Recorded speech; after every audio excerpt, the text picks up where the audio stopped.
The world's first financial bubble. The truth of Tulip Mania. A bubble is normally described as a rapid increase in the price of a good, more than its actual market value. This rapid boom in the market of the asset or good is also followed by a sudden decrease in the value, which is also known as a crash or bubble burst. Imagine how much you are ready to pay for a bouquet of tulips. Today, you can buy them for a couple of dollars, but what if their price becomes equal to a house? You may be shocked to hear this large amount. History shows us that tulips have been sold for much more money than we can ever imagine. A bubble is formed due to a flow in the price of an asset that is driven by the behaviors of investors. Hello 101 community! Welcome back to our YouTube channel. This video is going to tell you about the world's first financial bubble and the detailed history of Tulip Mania and how it teaches you about market bubbles. Before we begin, if you're new here, make sure to subscribe to our channel and turn on notifications to never miss any updates. What is Tulip Mania? If we go back to the 1600s, the world witnessed the first major financial bubble in Tulip Mania. The city of Amsterdam was considered a prosperous international port due to the trade of spice and thanks to the rich merchants. So these wealthy merchants put down their roots in Amsterdam. Just like today's world, wealthy merchants loved to live in lavish mansions that were surrounded by beautiful flowers. A tulip became a valuable flower. In simple words, you could say that it was considered a diamond during that time. Or the best example for making the comparison is, you can consider them a Bitcoin of that time. The tulip is a large and bright-colored flower, and it normally takes years to grow this flower from a seed. You would be flabbergasted to hear that the price of these flowers became equal to buying a house in Holland. The value of the tulip went to the extreme in 1636.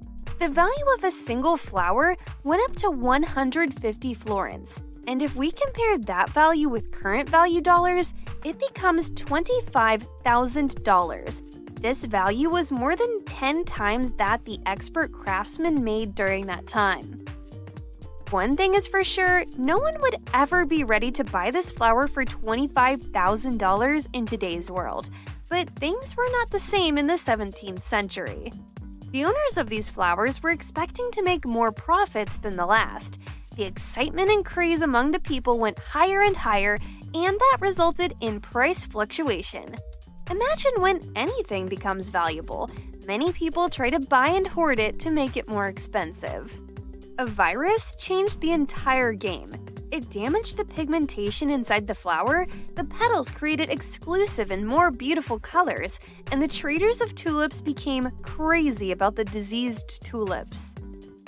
After years, scientists found the cause in order to end this virus. This flower became a mania, and the worth of the whole flower reached 10,000 guilders, which became more than $1 million. The flower even shook the economy of the country.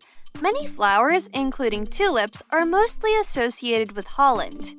The tulip flowers decorate Dutch streets, and it is not possible to walk the streets of Amsterdam without seeing these flowers. The interesting thing is that the tulips were not originally from Holland. Instead, this flower icon may have originated in a place that is known as Kazakhstan today. Dutch traders brought the bulbs during their travels, and they had no idea that the diseased tulip would ultimately break the economy of the whole country. The bulbs were considered even more valuable than the bloomed flowers. It took almost 7 years for a bulb to turn into a tulip, and it did not matter at all, due to the reason that the bulb was robust and did not suffer damage when the traders passed them around. On the other hand, trading blooming flowers would likely have slowed things down. You can imagine the craze of the people, such that they were even ready to buy the bulbs by selling their houses. Throughout the 1630s, the price of the bulbs went higher steadily. One of those merchants even traded his house, in reality, for 10 bulbs. So, at the peak level of the bubble, these diseased tulips literally just demanded massive value. The most valuable color of diseased tulips was the candy cane pattern or Switzer pattern. The history also shows us another incident of the tulip mania craze when 7 orphan children even auctioned their inheritance that they received from their father. The trading of this flower did not take place on the stock exchange, due to the reason that there were independent traders who preferred to sell them in streets, in bars, or at auctions. Now you have an idea of why this bubble became so big, because there were independent traders involved and they had their own prices. In an auction, around 53,000 guilders were spent on buying around 70 bulbs. In the year 1635, 40 bulbs were sold for 100,000 guilders. If you liked the video so far, press the like button and subscribe to the channel. Also, if you want to develop yourself financially and want to take your future into your own hands, check the links in the video description. How did the bubble burst, and what was the impact on the world? No asset can grow for years. It sees a downfall in the end. At least history gives us this fact. When the financial bubble reached its top level, now it was the time when the bubble was about to burst. The tulip became valuable because the flower was beautiful, but certainly it was not worth 10 years of salary or the price equal to a house. That is what made it a bubble. However, during that time, nobody had an idea of what was going on and what would happen next because no one had ever experienced a bubble before. You can even say that people did not have any idea of the meaning of the bubble. Most people even considered it as a normal business. When the bubble reached its extreme level, the tulip market started to collapse in a few days. After a few weeks, the price of tulips saw a fall of 1% from what it was once. On the evening of February 5th, 1637, traders got together in the city of Haarlem. When the trading began, the first bulb was presented.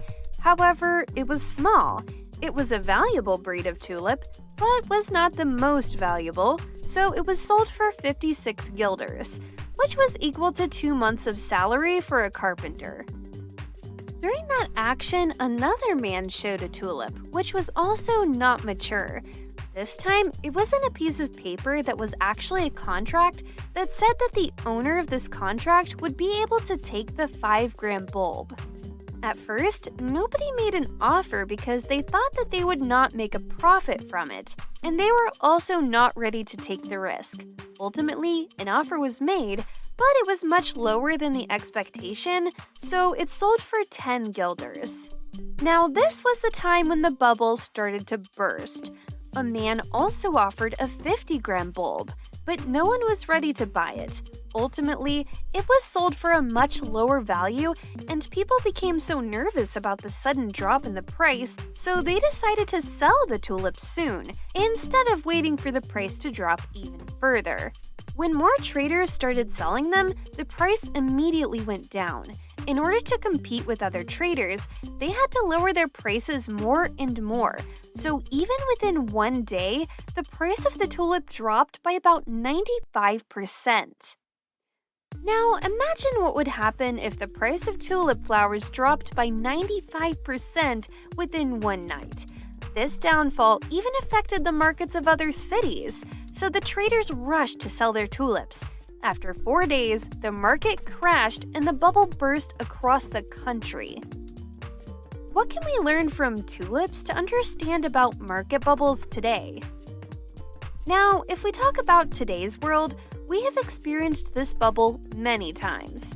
You can take the example of .com, the 2008 market crash, and the 2017 Bitcoin crash. Now, there might be a question in your mind. When this cycle repeats itself, then why do investors still invest in such a type of asset, when the price of which massively rises in days and ultimately people see a contraction? And why was the first financial bubble not the last one? There is actually one simple answer. That is, trust during the bubble. People believe others who they think are trustworthy people. So if you don't assess the business on your own, you will ultimately trust other people. This situation makes the bubble even bigger. Therefore, the famous investor Warren Buffett said that you should be fearful when others are greedy. This means that you should stay away from those assets whose prices suddenly go up in days. That's all for today's video. I hope you enjoyed it.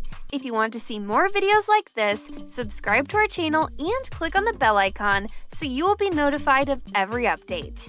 Also, don't forget to check the links in the video description.